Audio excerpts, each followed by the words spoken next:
ज़ने हसीन थी और फूल चुन के लाती थी।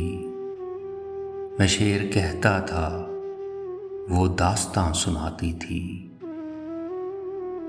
मुनाफिकों को मेरा नाम जहर लगता था, वो जानबूझ के गुस्सा उन्हें दिलाती थी।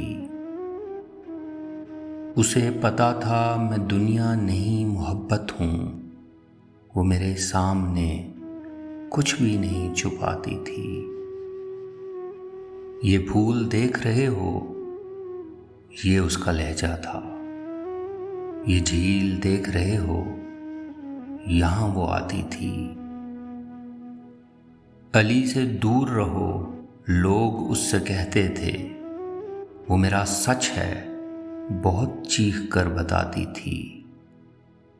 अली ये लोग तुम्हें जानते नहीं हैं अभी, गले लगा के मेरा हौसला बढ़ाती थी। उसे किसी से मोहब्बत थी और वो मैं नहीं था, ये बात मुझसे ज़्यादा उसे रुलाती थी। मैं उसके बाद कभी ठीक से नहीं जागा, वो मुझको ख्वाब नहीं नींद से जगाती थी। अरब लहू था रगों में, बदन सुनहरा था, वो मुस्कुराती नहीं थी, दिए जलाती थी।